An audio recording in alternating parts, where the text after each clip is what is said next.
ایک روز امام مالک رحمۃ اللہ علیہ چند ساتھیوں کے ساتھ بیٹھے ہوئے تھے کہ امام ابو حنیفہ رحمۃ اللہ علیہ ان کے پاس آئے اور تھوڑی دیر کے بعد چلے گئے. تو امام مالک رحمۃ اللہ علیہ نے اپنے ساتھیوں سے دریافت کیا, کیا تم جانتے ہو یہ کون سا شخص تھا؟ سب نے کہا ہم نہیں جانتے. تو آپ نے فرمایا یہ نعمان بن ثابت تھے. یہ وہ شخص ہے کہ اگر اسے ستون کو کہہ دے کہ یہ سونے کا ہے تو اسے ثابت کرنے کے لیے ایسے دلیل لائے گا کہ مد مقابل کو تسلیم کیے بغیر کوئی چارہ کار نہ رہے گا. یعنی امام ابو حنیفہ جو تھے کہ جب بھی کوئی دینی مسئلہ تھا اس کو اس طرح سے کھوج لگاتے تھے, قرآن مجید سے پڑھنا, پھر احادیث کو دیکھنا, پھر قیاس ہے, پھر اجماع ہے, اور اتنی سوچ بچار کرتے تھے اور اس حد تک جا کر اپنے جواز دیتے تھے کہ واقعی وہ لوگوں کو اس میں جو ہے وہ قائل کرنے کی طرف چلے جاتے تھے. اور اسی لیے ہم دیکھتے ہیں کہ امام ابو حنیفہ کا ایک عقیدہ جو بہت سخت تھا, وہ کیا کہتے تھے کہ جو قرآن اور سنت میں بیان ہوا ہے اور جو کچھ صحابہ کرام اور تابعین جو ہیں انہوں نے کیا ہے, یہ میرے لیے سب سے اہم ہے, اور اسی بات کو وہ آگے لے کے چلا کرتے تھے. اس کے ساتھ ساتھ ہم دیکھتے ہیں کہ انہوں نے فقہ اور علوم شریعہ جو ہیں ان کے متعلق بھی جو ہے بہت سارے ان کے اقوال بھی ہیں, اور ساتھ ساتھ انہوں نے یہ بھی کہا ہے کہ ہم قرآن اور حدیث کو تھام کے رکھیں. کیوں؟ اس لیے کہ انہوں نے اپنے دور میں جس طرح سے یہ کام کیا اور اس میں جن صحابہ سے بھی انہوں نے جو ان کی ملاقات ہوئی اور جن سے انہوں نے سیکھا, تو انہوں نے اسی مشن کو وہ آگے لے کر بڑھے. تو اللہ سبحانہ و تعالیٰ جب کہتے ہیں کہ رضی اللہ عنہ ورضوا عنہ, تو یہاں سے ہمیں یہ سیکھنا چاہیے کہ ہم اگلے دور میں بھی آنے والے جو لوگ ہیں ہمارے لیے وہ رول ماڈلز ہیں, اور اس کے اثرات ہم اپنی زندگیوں میں دیکھیں, جو اپنے زمانے کے جو علماء ہیں ان میں بھی کھوج لگا لگا کے دیکھیں. 28واں پارہ ہے سورہ الحشر. بسم اللہ الرحمن الرحیم. سبح للہ ما فی السماوات وما فی الارض وہو العزیز الحکیم. شروع کرتی ہوں اللہ کے نام سے جو بہت مہربان اور نہایت رحم فرمانے والا ہے. آسمانوں اور زمین کی ہر چیز اللہ تعالیٰ کی پاکی بیان کرتی ہے اور وہ غالب اور باحکمت ہے. ہم دیکھتے ہیں کہ اس کا تھوڑا سا بیک گراؤنڈ ہے کہ احد کے بعد جو ہے بنو نذیر نے جو غداری کی تھی تو اس کی طرف جو ہے ذکر کیا گیا ہے, کیونکہ جب رسول اللہ صلی اللہ علیہ وسلم ہجرت کے بعد مدینہ آئے تھے تو وہاں پر جو اب ان کی اپوزیشن تھی وہ وہاں پر جو یہود تھے اور ان کے جو مختلف قبائل تھے ان کے ساتھ تھی, اور اسی سلسلے میں میثاق مدینہ کے نام سے ایک پورا کانٹریکٹ لکھا گیا تھا. لیکن آہستہ آہستہ جو یہود تھے وہ اس کانٹریکٹ سے اپنے آپ کو خارج کرتے رہے اور وہ جاتے رہے. تو اس بیک گراؤنڈ کے ساتھ ہم اس صورت کو سمجھیں گے. وہی ہے جس نے اہل کتاب میں سے کافروں کو ان کے گھروں سے پہلے حشر کے وقت نکالا. تمہارا گمان بھی نہ تھا کہ وہ نکلیں گے, اور وہ خود بھی سمجھ رہے تھے کہ ان کے سنگین قلعے انہیں اللہ کے عذاب سے بچا لیں گے. بس ان پر اللہ کا عذاب ایسی جگہ سے آ پڑا کہ انہیں گمان بھی نہ تھا, اور ان کے دلوں میں اللہ نے رعب ڈال دیا, اور وہ اپنے گھروں کو اپنے ہی ہاتھوں اجاڑ رہے تھے اور مسلمانوں کے ہاتھوں برباد کروا رہے تھے. پس اے آنکھوں والو عبرت حاصل کرو. فَاعْتَبِرُوا یا اُولِي الْأَبْصَارِ. تو یہاں پہ کیا ہے؟ دیکھنے والوں کے لیے عبرت تھی, یعنی اس دور میں دیکھنے والوں کے لیے. اور آج کے دور میں آپ دیکھیں, اگر آپ سیرت کی کتابوں سے پڑھتے ہیں تو ایسے ہی اس طرح سے چیزیں ڈاکیومنٹ کی گئی ہیں کہ ہماری آنکھوں کے سامنے وہ نقشے کھنچ جاتے ہیں. اور اگر اللہ تعالیٰ ان پر جلا وطنی کو مقدر نہ کر دیتا تو یقیناً دنیا میں ہی عذاب دیتا, اور آخرت میں تو ان کے لیے آگ کا عذاب ہے. یہ اس لیے ہے کہ انہوں نے اللہ تعالیٰ کی اور اس کے رسول کی مخالفت کی, اور جو بھی اللہ کی مخالفت کرے گا تو اللہ تعالیٰ بھی سخت عذاب دینے والا ہے. تم نے کھجوروں کے جو درخت کاٹ ڈالے یا جنہیں تم نے ان کی جڑوں پر باقی رہنے دیا, یہ سب اللہ تعالیٰ کے فرمان سے تھا, اور اس لیے بھی کہ فاسقوں کو اللہ تعالیٰ رسوا کر دے. اب دیکھیں کبھی کبھی ہمیں نا ایکسیپشن ٹو دا رول بھی آتا ہے, کچھ کرنا پڑتا ہے. جیسے ایک موقع تھا جہاں پر رسول اللہ صلی اللہ علیہ وسلم نے کچھ درختوں کو کاٹنے کے لیے کہا, اور اس پہ بڑا سیویئر پروپیگنڈا ہوا کہ یہ کیسا دین ہے. کبھی یہ کہتے ہیں کہ ہم تو سلامتی لے کر آئے ہیں اور ہم ایسے کام نہیں کریں گے, اور اب کیا گیا. تو ہمیں یہ بات سمجھ آنی چاہیے کہ جب بھی اللہ کے حکم سے کوئی کام ہوتا ہے, اور رسول اللہ صلی اللہ علیہ وسلم نے جو بھی معاملات اپنے سمیٹے وہ تمام کام جو تھے وہ اللہ کے حکم کے مطابق تھے, تو اس میں جو ایکسیپشنز ہوتی ہیں نا ان کو بھی ایکسیپٹ کرنا بہت زیادہ ضروری ہوتا ہے. کہ آپ دیکھیں دنیا میں اس وقت بھی ہم رہتے ہیں نا, ہر فارمولا, ہر سسٹم, ہر چیز میں ہم کہتے ہیں ایکسیپشن ٹو دا رول. یہ ہے کہ یہاں پہ یہ ہو سکتا ہے. مثلا آپ دیکھیں کہ ٹریفک میں ہم جاتے ہیں تو اس میں آپ ریڈ لائٹ کو کراس نہیں کر سکتے, لیکن وہاں پہ ایکسیپشن کیا ہے؟ ایمبولینس گزر سکتی ہے. ایمبولینس جو ہے سب کو چیرتی پھاڑتی گزر کے جائے گی, اور اس کو کوئی نہیں روکے گا, اور اس کے اوپر کوئی بھی کسی قسم کا جرمانہ نہیں ہوگا. یہاں تک کہ اگر فرض کریں ایمبولینس نہیں ملی اور کسی گاڑی میں کوئی ایسی ایمرجنسی کے ساتھ کوئی لائف اینڈ ڈیتھ سچویشن کے ساتھ جا رہا ہے, اور اگر اس نے پولیس کو بتا دیا تو وہ بھی اس کو راستہ دے دیتا ہے کہ وہاں سے گزر جائے. تو ہر سچویشن میں آپ دیکھتے ہیں کہ کوئی نہ کوئی ایسی بات آ جاتی ہے جہاں پر آپ کو اس رول کے اگینسٹ جا کر کوئی کام کرنا پڑتا ہے, اور یہ ڈیفائنڈ چیزیں بھی ہوتی ہیں. تو ہمیں اپنے دین کے معاملے میں بھی ان تمام باتوں کو سمجھنا چاہیے. اور ان کا جو مال اللہ تعالیٰ نے اپنے رسول کے ہاتھ لگایا ہے، جس پر نہ تو تم نے گھوڑے دوڑائے ہیں اور نہ ہی اونٹ، بلکہ اللہ تعالیٰ نے اپنے رسول کو جس پر چاہے غالب کر دیتا ہے، اور اللہ تعالیٰ ہر چیز پر قادر ہے۔ بستیوں والوں کا جو مال اللہ تعالیٰ تمہارے لڑے بھڑے بغیر اپنے رسول کے ہاتھ لگائے وہ اللہ کا ہے، اور رسول کا اور قرابت داروں کا اور یتیموں اور مسکینوں کا اور مسافروں کا ہے، تاکہ تمہارے دولت مندوں کے ہاتھ میں سے یہ مال گردش کرتا نہ رہ جائے، اور تمہیں جو کچھ رسول دے لے لو، اور جس سے روکے رک جاؤ۔ اللہ تعالیٰ سے ڈرتے رہا کرو، یقیناً اللہ تعالیٰ سخت عذاب دینے والا ہے۔ اب یہاں پہ مال فے کا ذکر ہے۔ فے کا مال ان مہاجر مسکینوں کے لیے ہے جو اپنے گھروں اور اپنے مالوں سے نکال دیے گئے ہیں، وہ اللہ کے فضل اور اس کی رضامندی کے طلبگار ہیں، اور اللہ تعالیٰ کے اور اس کے رسول کی مدد کرتے ہیں، یہی راست باز لوگ ہیں۔ اور ان کے لیے جنہوں نے اس گھر میں یعنی مدینہ اور ایمان میں ان سے پہلے جگہ بنا لی اور اپنی طرف ہجرت کر کے آنے والوں سے محبت کرتے ہیں، اور مہاجرین کو جو کچھ دے دیا جائے اس سے وہ اپنے دلوں میں کوئی تنگی نہیں رکھتے، بلکہ خود اپنے اوپر انہیں ترجیح دیتے ہیں، گو خود کتنے ہی سخت حاجت ہو کہ جو بھی اپنے نفس سے بچایا گیا وہی کامیاب اور بامراد ہو گیا۔ تو یہاں پر ہمیں ایک امپورٹنٹ فارمولہ دیا جا رہا ہے، کیا ہے؟ وَمَن يُوقَ شُحَّ النَّفْسِ فَأُولَٰئِكَ هُمُ الْمُفْلِحُونَ۔ یہ جو نفس کا شح ہوتا ہے نا، نفس کی جو تنگی ہوتی ہے نا، اس سلسلے میں ہمیں بہت محتاط رہنے کی ضرورت ہے۔ ابو ہریرہ رضی اللہ عنہ سے روایت ہے کہ ایک آدمی رسول اللہ صلی اللہ علیہ وسلم کے پاس آیا اور عرض کی کہ میں بھوکا ہوں۔ آپ نے اپنی ازواج کی طرف قاصد بھیجا مگر ان سے کچھ نہ ملا، تو رسول اللہ صلی اللہ علیہ وسلم نے فرمایا، کیا ہے کوئی جو اس شخص کی اس رات میں مہمان نوازی کرے، اس پر اللہ رحم کرے گا؟ تو ایک انصاری کھڑا ہوا اور کہا، میں حاضر ہوں یا رسول اللہ صلی اللہ علیہ وسلم۔ چنانچہ وہ اسے گھر لے گیا اور بیوی سے کہا کہ یہ اللہ کے رسول صلی اللہ علیہ وسلم کا مہمان ہے، اسی لیے کوئی چیز پیچھے نہ چھوڑنا، جو ہے سب لے آؤ۔ بیوی نے کہا، بخدا صرف بچوں کا کھانا ہے اور کچھ نہیں ہے۔ اس انصاری نے کہا کہ جب بچے کھانا مانگیں گے تو انہیں سلا دینا اور چراغ بجھا دینا، اور ہم آج رات کچھ نہیں کھائیں گے۔ چنانچہ اس کی بیوی نے ایسا ہی کیا۔ صبح جب وہ انصاری حضور کے پاس پہنچا تو حضور نے فرمایا کہ اللہ تعالیٰ کو تمہارا عمل بہت پسند آیا، یا یہ کہا کہ اللہ تمہارے عمل پر ہنس رہا ہے، اور پھر یہ سورہ الحشر کی آیت نمبر 9 جو تھی وہ نازل ہوئی۔ ہم دیکھتے ہیں کہ اسی طرح اور بھی مقامات پر جو ہے صحابہ کرام نے بڑھ چڑھ کر اللہ کے راستے میں دیا۔ جیسے روایات میں آتا ہے کہ جنگ تبوک میں ابو بکر صدیق رضی اللہ عنہ نے اپنا کل مال لا کر رسول اللہ صلی اللہ علیہ وسلم کی خدمت میں پیش کر دیا۔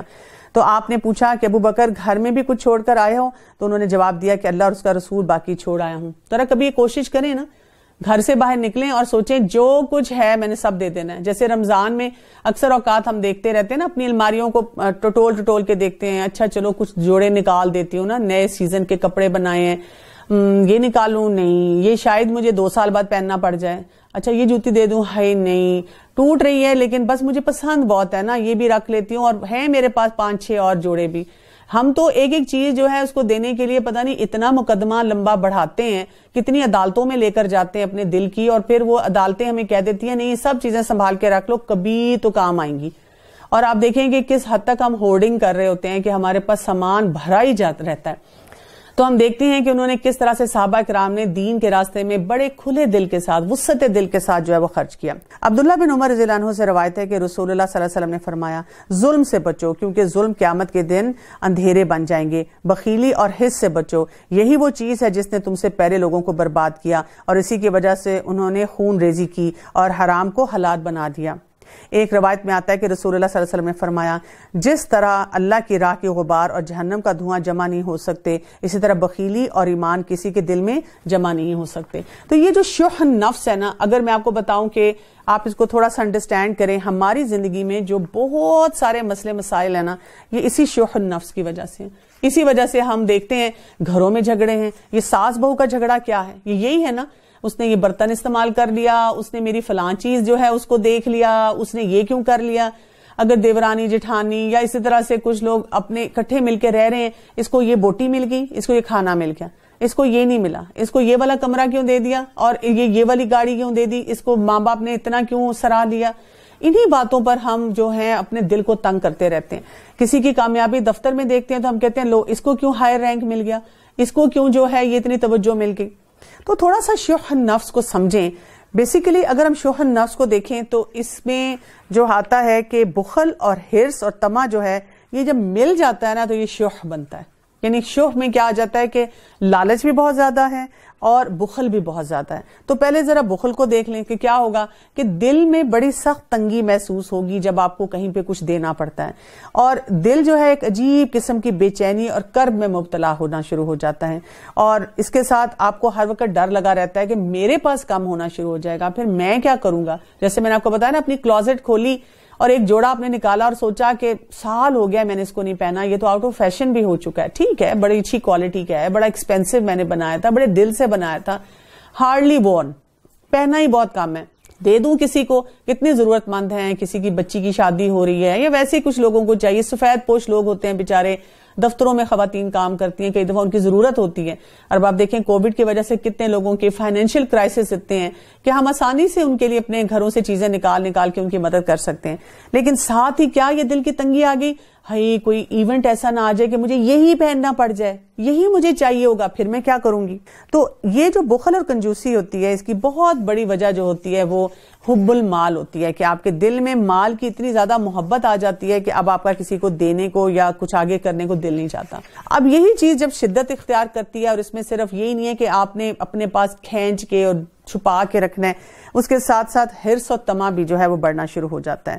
تو جب یہ شح جو ہے انسان کے اوپر آتا ہے تو یہ ہر اس جذبے کے بارے میں ہو جاتا ہے جو نفس کو نہ صرف مال خرچ کرنے بلکہ ہر قسم کی خیرات اور حسنات اور بھلائیوں میں کشادگی اختیار کرنے سے روکنا شروع کر دیتا ہے, کہ جہاں پر بھی کوئی اچھا معاملہ ہوتا ہے تو آپ کہتے ہیں نہیں, یہ نہیں مجھے کام کرنا. رسول اللہ صلی اللہ علیہ وسلم نے ارشاد فرمایا, طمع اور لالچ سے بچو, کیونکہ تم سے پہلے جو لوگ ہلاک ہوئے اس کی وجہ سے ہوئے کہ طمع اور لالچ انہیں قطع رحمی کا حکم دیتا تھا تو وہ اسے قطع کر دیتے تھے, وہ انہیں بخل کا حکم دیتا تھا تو بخل کرتے تھے, انہیں گناہوں کا حکم دیتا تھا تو وہ گناہ کرتے تھے. تو یہ ایک بڑی سخت چیز ہے جس کے بارے میں یہاں پہ ہمیں اشارہ کیا گیا ہے. اب ہم ایک چیز اور بھی یاد رکھیے کہ جو طمع اور لالچ ہے نا, یہ انسان کی فطرت میں ہے, یعنی ہم بائی نیچر ایسے ہیں. دیکھیں چھوٹا بچہ ہوتا ہے, اس کے پاس ٹوائز ہوتے ہیں, اگر اس کا کوئی کزن یا فرینڈ آ جائے وہ اس کی چیزیں تو لینا چاہتا ہے اس کے گھر جا کے, لیکن اپنی چیزیں نہیں دینا چاہتا, اپنی چیز لے کے کھڑا ہو جاتا ہے اور کہتا ہے میں نے نہیں دینا.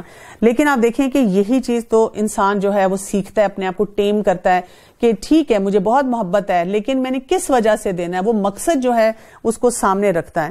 اور اسی طرح سے ہم دیکھتے ہیں کہ ہماری جو پوری سوسائٹی ہے نا, ہر معاملے میں آپ کو نظر آئے گا کہ اصل بات کیا ہے. اصل بات یہ نہیں ہے کہ فلاں نے یہ نہیں کیا, میں کتنی عرصے زیادتیاں برداشت کروں, اچھا میں ہی ہر دفعہ لوگوں کے آگے جھکوں, یہ باتیں نہیں ہیں. اصل بات یہ ہے کہ ہمارا شح النفس ہے.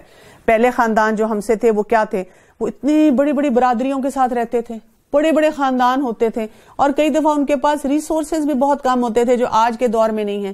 ہر کام ہاتھ سے مینولی کرنا ہوتا تھا, لیکن ہم دیکھتے ہیں کہ لوگ ایک دوسرے کو بڑی وسعت قلب کے ساتھ ایڈجسٹ کیا کرتے تھے. تو ہمیں ایک یہ ٹارگٹ بھی اپنے لیے رکھنا ہے کہ میرے دل میں کسی کے لیے بھی کوئی تنگی نہ آئے.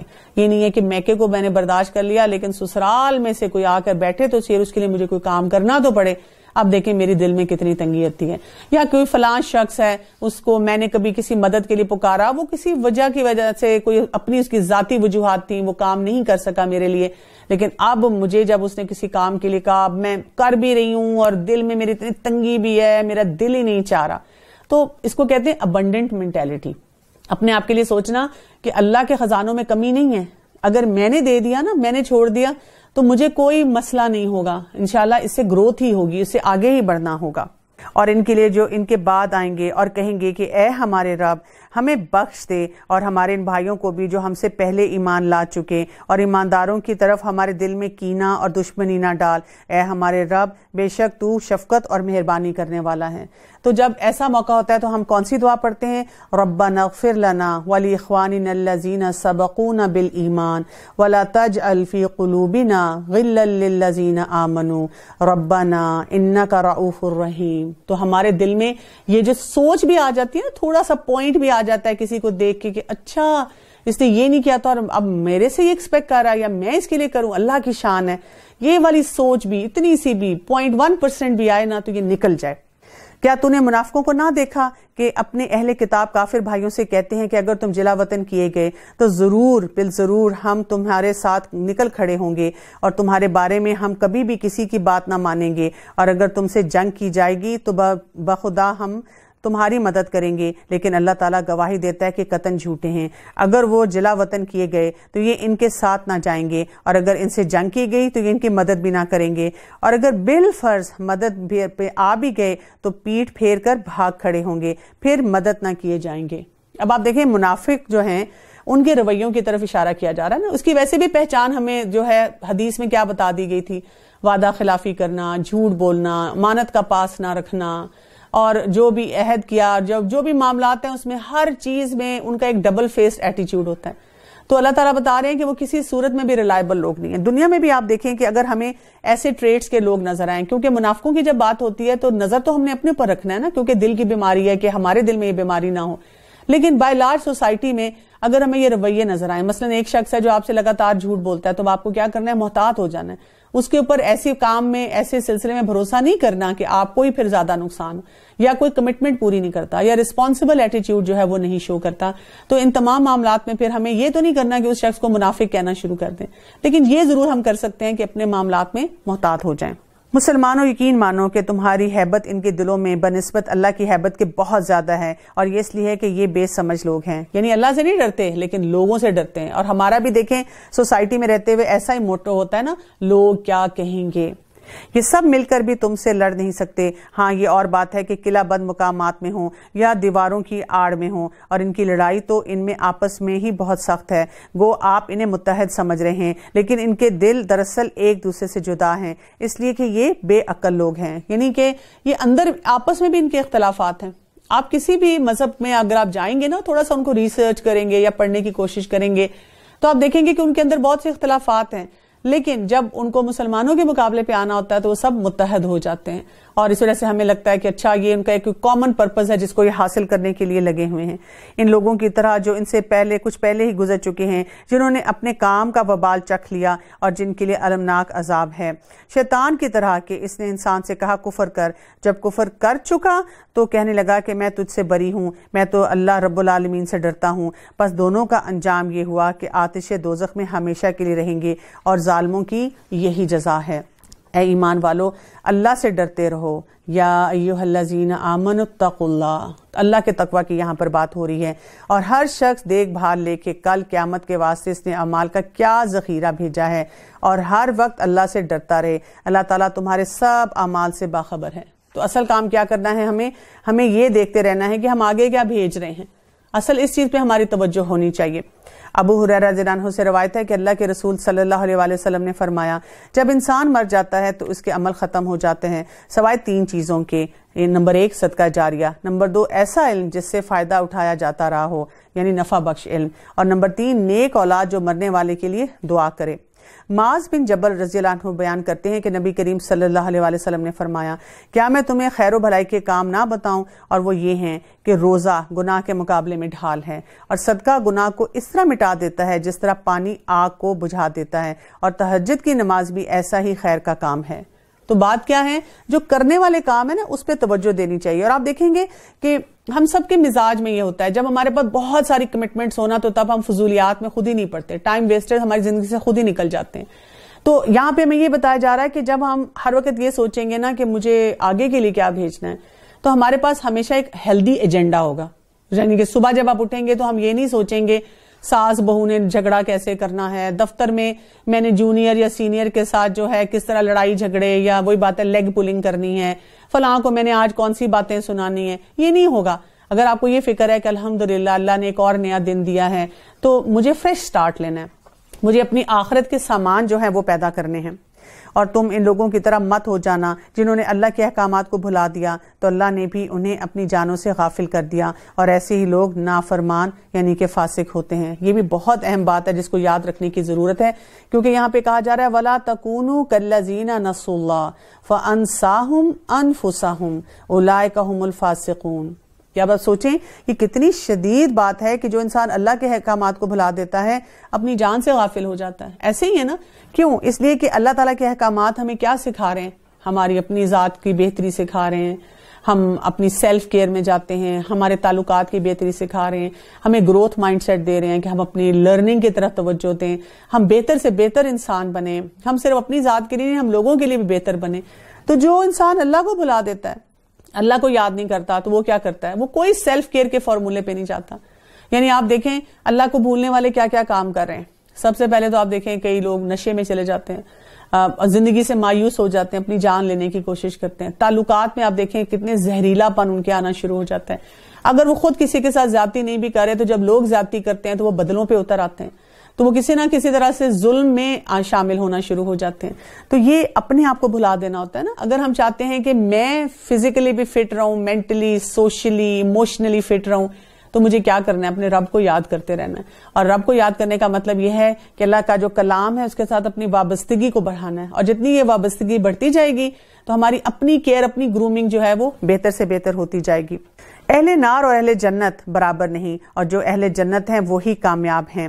اگر ہم اس قرآن کو کسی پہاڑ پر اتارتے تو دیکھتا کہ خوف الہی سے وہ پست ہو کر ٹکڑے ٹکڑے ہو جاتا. ہم ان مثالوں کو ان لوگوں کے سامنے بیان کرتے ہیں تاکہ وہ غور و فکر کریں. اور یہ بھی بڑی ہی ایک انٹینسو قسم کی مثال ہے جو یہاں پہ آ رہی ہے سورہ الحشر کی آیت نمبر 21 میں. لو انزلنا هذا القرآن على جبل لرأيته خاشعا متصدعا من خشية الله وتلك الأمثال نضربها للناس لعلهم يتفكرون. یعنی کہ آپ سوچیں کہ قرآن مجید کی یہاں پہ اہمیت بھی بتائی جا رہی ہے. ہمیں یہ بھی سمجھ آنی چاہیے کہ اللہ تعالیٰ نے جو کلام ہمیں دیا ہے اس کو ہم نے کس لیول پہ انڈرسٹینڈ کرنا ہے, کس لیول پہ اپنی زندگی میں لینا ہے. کیونکہ ہمارا مسئلہ بھی پھر یہ ہوتا ہے نا کہ یا تو ہم قرآن کے ساتھ اپنی وابستگی کو بڑھاتے نہیں, یا اگر کچھ غور و فکر کرنے کی کوشش کرتے بھی ہیں تو اس میں ہمارا کوئی نہ وہ نہیں ہوتا, تعلق نہیں بلڈ ہو رہا ہوتا. وہ صرف اس لیے کہ وہی بات ہے کہ بچے ہیں تو جی کیونکہ اماں ابا کہہ رہے ہیں, بڑے ہو گئے ہیں تو وہی بات ہے کہ کوئی گھر میں کیونکہ ماحول ایسا ملا, سب پڑھتے ہیں تو ہم پڑھ رہے ہیں. ایک کانشیس ایفرٹ جو ہے ہماری نہیں ہوتی. تو قرآن مجید کی اہمیت کو سمجھنا بہت زیادہ ضروری ہے, اس کی فضیلت کو جاننا, کیونکہ یہ ایک ایسی بے نظیر اور بے مثال کتاب ہے, اور اس کی قدر و منزلت کا اگر ہمیں ادراک ہو جائے تو انسان جو ہے وہ کہیں کا کہیں پہنچ جاتا ہے. کیونکہ جو قرآن مجید کی بلاغت ہے, علمی گہرائی ہے, اور اس کی جو جامعیت ہے وہ اس بات کا ثبوت ہے کہ اس کا نزول جو ہے کس وجہ سے ہے کہ ہم اس کی تفسیر دیکھیں, اس کے ترجمے کو سمجھیں, اس میں جو فوکس آیا ہے اس کی طرف توجہ دینے کی کوشش کریں.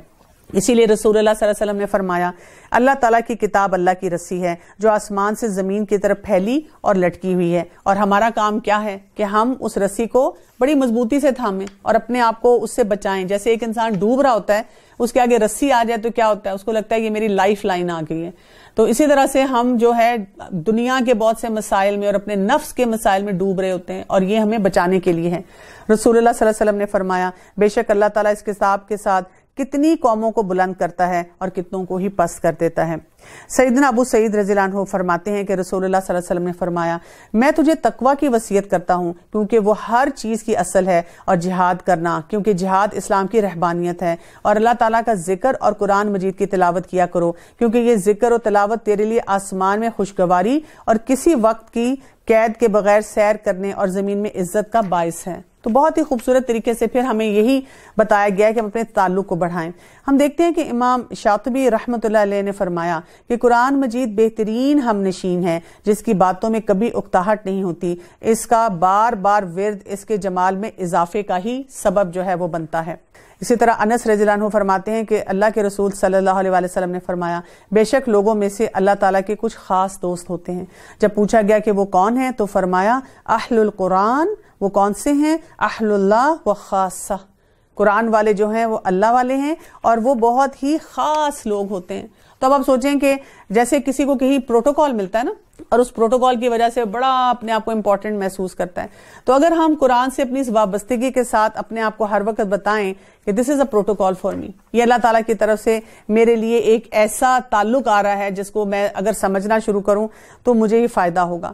تو بات یہ ہے کہ یہ ہمارے لیے ایک بہت بڑا ایک کریڈٹ کی بات ہے کہ اللہ تعالیٰ کی طرف سے بڑی ایک اسپیشل آنر ہمیں دیا گیا ہے کہ قرآن ہمارے پاس ہے. لیکن اگر ہم اس مثال سے سمجھنا چاہیں, کو غور و فکر کرنا چاہیں, پھر ہم دیکھتے ہیں کہ اگلی جو 2 آیات ہیں ان میں اللہ سبحانہ وتعالیٰ کے بڑے خوبصورت نام آئے ہیں, اور وہ ایسے آئے ہیں کہ ایسے لگتا ہے کہ یہ نام جو ہے یہ ہمیں لے کے جا رہا ہے آٹومیٹیکلی دوسری اللہ تعالیٰ کی صفت کی طرف, پھر ایک تیسری صفت کی طرف. تو ان کو ہم ذرا پڑھتے ہیں. هو اللہ الذی لا الہ الا ہو عالم الغیب والشہادہ هو الرحمن الرحیم. وہی اللہ ہے جس کے سوا کوئی معبود نہیں، چھپے کھلے کا جاننے والا، مہربان اور رحم کرنے والا. یعنی جب ہم کہتے ہیں کہ اللہ کون ہے، جس کے علاوہ کوئی الہ نہیں، جس کی ہم نے عبادت کرنی ہے، وہ سب چیزوں کو جاننے والا ہے، اور جاننے کے باوجود کیا ہے، رحمان اور رحیم ہے. لگاتار ہم پڑھ رہے ہیں. یعنی آپ سوچیں آپ کو کوئی چیز پتا چل جائے، آپ کے بارے میں کوئی بات کر رہا ہے، آپ کی بات نہیں مان رہا ہے، کوئی زیادتی کر رہا ہے، تو آپ کیا کریں گے؟ آپ کا تو غصے سے برا حال ہو جائے گا. آپ کسی نہ کسی پوائنٹ پہ کہہ دیں گے میری تو برداشت کی حد ہوگی، اب نہیں میں کچھ آگے سے رک سکتی، مجھے نہ روکنا اب. لیکن اللہ تعالیٰ سب کچھ جانتا ہے، پھر بھی رحمان اور رحیم ہے. اور پھر اس کے بعد کہا گیا هو اللہ الذی لا الہ الا ہو الملک القدوس السلام المؤمن المہیمن العزیز الجبار المتکبر سبحان اللہ عما یشرکون. اس کے بعد آ رہا ہے کہ وہی اللہ ہے جس کے سوا کوئی معبود نہیں، اور وہ کیا ہے، المالک ہے، بادشاہ ہے، سب کچھ اس کی ڈومین ہے، سب کچھ اس کے پاس ہے. کوئی سپر پاور یہ کلیم نہیں کر سکتی کہ اس کے پاس سب کچھ ہے. اور کیوں؟ اس لیے کہ وہ القدوس ہے، وہ ہر قسم کی برائی سے، کمزوری سے پاک ہے. اور پاک ہونے کے ساتھ کیا کرتا ہے، السلام، وہ سلامتی دینے والا ہے، وہ پیسفل ہے. اور پھر المؤمن اور المہیمن، یعنی وہ تمام عیبوں سے پاک ہے، وہ امن دینے والا ہے، اور وہ نگہبان ہے، وہ ہم سب کی حفاظت پہ لگا ہوا ہے. اور ساتھ ہی کیا ہے، العزیز ہے، تمام غلبہ اور عزت اس کے پاس ہے. اور پھر الجبار بھی ہے، اس کو پتا ہے کہ کس چیز کو کہاں تک لے کر جانا ہے اور کہاں پر اس کو روک دینا ہے. اور یہ زور آور جو ہے یہ اللہ تعالیٰ کی صفت میں سے ہے. اور المتکبر، تو بڑائی جو ہے وہ صرف اسی کو سوٹ کرتی ہے. ہم میں سے کوئی شخص اس کے مقابلے پہ نہیں کھڑا ہو کے کہہ سکتا کہ جو مجھے آتا ہے یا میں جانتا ہوں سب کچھ، یہی عقل کل جو میری بتا رہی ہے وہی سب کچھ ہے. اور اسی لیے کہا گیا کہ اللہ تعالیٰ پاک ہے ان سب چیزوں سے جنہیں وہ اس کا شریک بناتے ہیں. اور پھر اس کے بعد کہا گیا هو اللہ الخالق الباری المصور لہ الاسماء الحسنى یسبح لہ ما فی السماوات والارض وہو العزیز الحکیم. یہاں پہ کیا آ رہا ہے، اللہ تعالیٰ کی اور 3 صفات جب آئی ہیں. الخالق، اللہ تعالیٰ پیدا کرنے والا ہے. اور خالق کیا ہے، اس نے پیدا کیا، اور یہ نہیں ہے کہ اس کے سامنے کوئی سیمپل تھا، بس اس نے اپنا، اللہ کے پاس ایسی قدرت ہے کہ اس نے اسے پیدا کیا.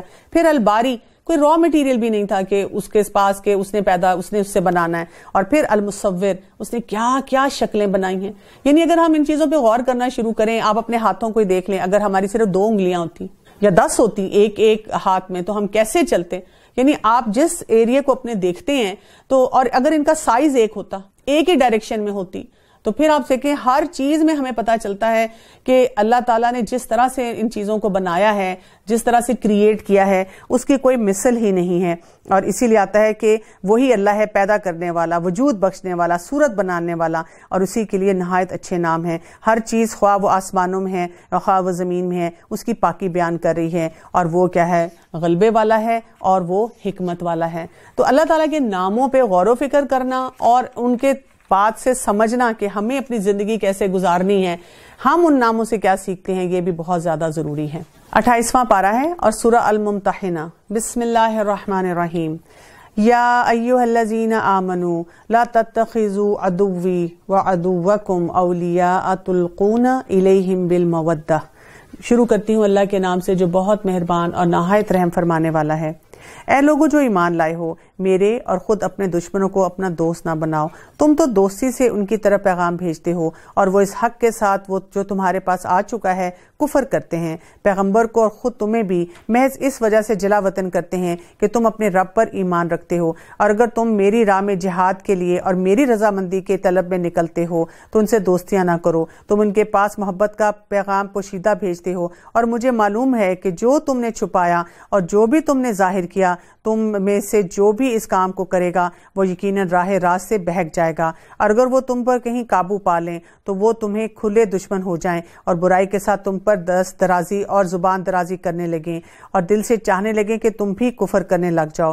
تمہاری قرابتیں اور رشتہ داریاں اور اولاد تمہیں قیامت کے دن کام نہ آئے گی. اللہ تعالیٰ تمہارے درمیان فیصلہ کر دے گا، اور جو کچھ تم کر رہے ہو اسے اللہ خوب دیکھنے والا ہے.